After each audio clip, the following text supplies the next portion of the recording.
have your tea, and hello, I have hello, my tea. Hello. Hi, friends. Hey, friends. Thanks for joining us. We have a cool story that we're going to share with you over tea. Don't judge us. It's not coffee.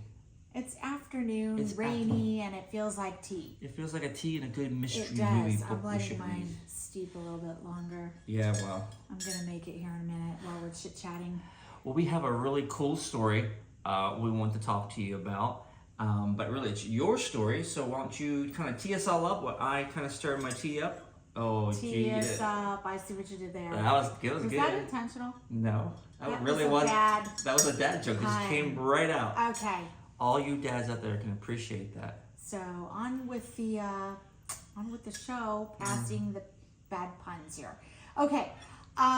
So I got a message this morning from one of my friends, and who had come to visit with her niece. I'm trying to protect everybody's names. And this was back yeah, months, like months a year ago. or two ago, year and a half ago or so, came down with her niece to visit. And so I got a message from her this morning that her niece, who we are going to call Jenny. Jenny. So Jenny has just Jenny. gone to... Sorry, it reminds me of... This is going to be a long video. So Jenny has just gone to college, and she was sitting in one of her classes. And it's only been like a week into school now. Mm-hmm. And already the professor is trying to pit these children against the parents. And you know how much we love that. You heard that right? Mm-hmm. Let me say that one more time for all of you in the back. Already 1 week in a state college, the professor is trying to put parents in a bad light. Okay? I wish I could say I'm shocked. Right. This professor proceeded to talk to these young adults about how when somebody decides to become transgender, that the parents are going to completely alienate and shun the child.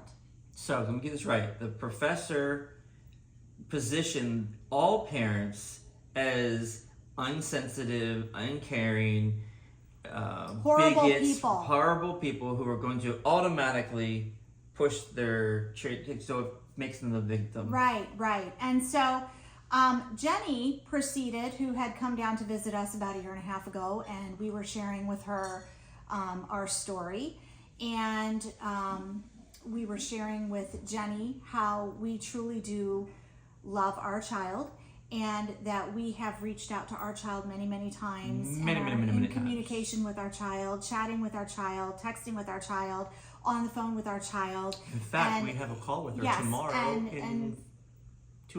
and making sure our child knows that she is loved. Okay.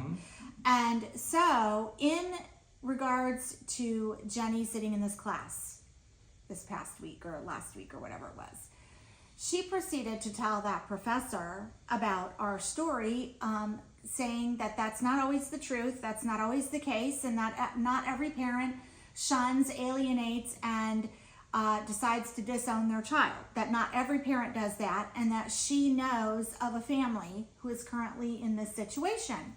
So you're saying that not every parent doesn't have the ability to separate sin and love, not every parent chooses, but there are some who can. There are some who choose to love unconditionally. Amazing. And so, she proceeded to argue with this professor, who then proceeded to argue back. Of course, because they got to win. Who decided to argue back in front of all of the rest of the class, apparently. How horrible parents are with their transgender children, who alienate them, shun them, and decide that their children have no part in their lives ever again.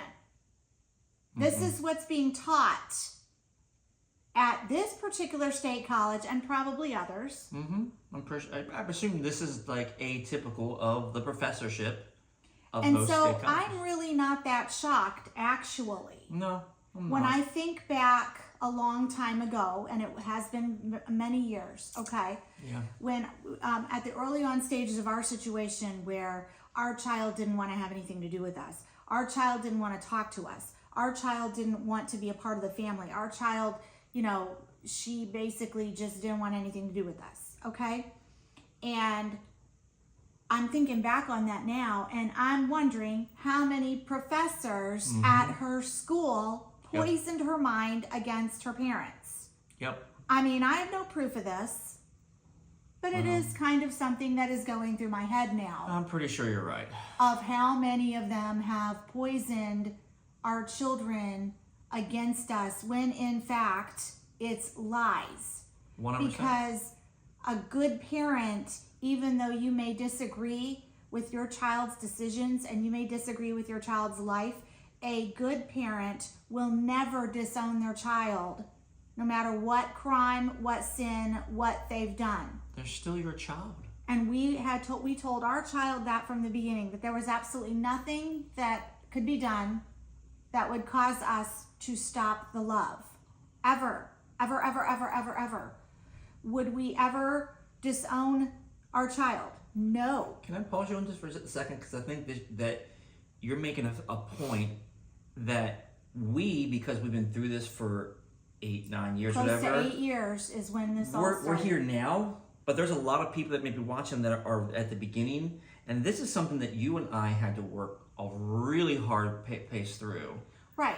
And there's so much struggle that it could either have broke our marriage up, or it could have bonded us even more, which is what it did. Right, because you and I could have disagreed on Completely. how to handle the situation, and then caused fighting against Not me only and do you have a child going one direction, but your parents now split in the other direction. Right, and you and I fighting against each other instead of fighting together to Correct. try to save the family. Because something like this, especially with in Christian families, it is a big blow. And it can feel like your whole family is being destroyed. And there are moments when you can feel like you have no one you can be honest with, because people are going to judge you, and people are going to criticize your parenting techniques, and people are going to say this, and people are going to say that. So there is a time when you're kind of embarrassed and you really don't want to talk about it because you're really not sure what's going to happen or what to say. We lived in that shame and that embarrassment, that fear, the social fear. Yeah. Boy, we lived in that for a while because we didn't know what to do. We were just... I'm kind of beyond caring what any of those people think, by the way. I think we're mature enough. Yeah. I will never disown my child. I love my child. Absolutely. And so I disagree with what's going on, but you know what? There's a lot of people that disagree with their kids. I mean, come on, all you people. Have you ever loved every decision your child has ever made? Ever? Have you loved every single one of them? I mean, I bet even if they bought that dumb car you told them not to buy, right? That you got angry about that. You know what we're talking about. That you would not advise them to buy that old jalopy lemon that broke down 2 weeks after they purchased it, and you were not happy with them about that, right? How about the drinking habit? How about their chronic lying? How about the fact that they took a job you told them not to do? Nobody's ever going to agree with your child 100% on everything they do. And while, yeah, it doesn't always affect their salvation, but are you going to love unconditionally, or are you going to hold things over their head for the rest of their life and be like, I'm never talking to you again. I'm never going to see you ever again. I'm sorry, but that's not unconditional love. And if that's the way somebody's going to love their kids, that's not unconditional love. Jesus loves you in spite of all the bad things you ever did, right? Can you imagine if we had to wait till then? And I'm not trying to be coming down on anybody, because I'm just as guilty as everybody else. I have not lived my life sin-free. Nope. I mean, so, but what I'm trying to say is, I guess, is that there are parents out there that do love their child. They disagree with what they might be doing, but they love their child. And I don't think it's right, if there's any professors watching this, for you to be making a stereotype that all parents who have transgender LGBTQ++ children are never going to speak to their children again, or never going to talk to their children again. They're going to disown their children. Why are you poisoning the minds of those young adults against the parents, the very people who probably love them more than anybody else in the world loves them? Yep. And would do anything for them usually. Yeah. Yep. Here and yeah. So we understand that some of us some parents that may be watching could be in some similar boats that we have been in when they're facing a child who is going in a direction that we know could be very deadly, dangerous, and terrible for them. And you can list 10,000 scenarios out there, okay? And we facing a similar situation as us, where there are people who are in their lives who have a megaphone, and you feel like all you have is this little cheap old, little team, maybe at all microphone at all, because their voices are just so loud. And we feel your frustration. We've lived it sometimes. We still live it. It's a daily thing sometimes. We understand the pain and the anger. There's like a zillion emotions. I can just list them all off. There is, and it's very frustrating when you're trying to express to your child, who at the moment is bucking everything you say. It's very frustrating to be trying to express to your child how much you actually do love them, and then find out that behind the scenes there is some person with An intention. 3 or 4 degrees who thinks they know everything about you, that is saying things to your child to demonize you, and therefore pretty much unraveling everything that you've been trying to knit for the past 18 plus years in that child's life. Yeah, I don't know. That's very frustrating. This isn't supposed to be a rant. It's supposed to be more of an awareness. I want people to be aware that there are people, probably if you are in that situation, speaking against you to your child. So when you hear things coming out that child's mouth, you can almost guarantee that there was a seed planted somewhere in order for that to grow in their mind and to be coming out their mouth. And that could be through social media, or TikTok influencers. I mean, movies, music, big time on music. Not just a professor. You ask the question, where's the professor get all that stuff? They're feeding it somewhere too. So they're just giving you the fruit of their own lives. And for those who, maybe you are one of the parents that has alienated or disowned your child, because there are some of them. There are people that do that.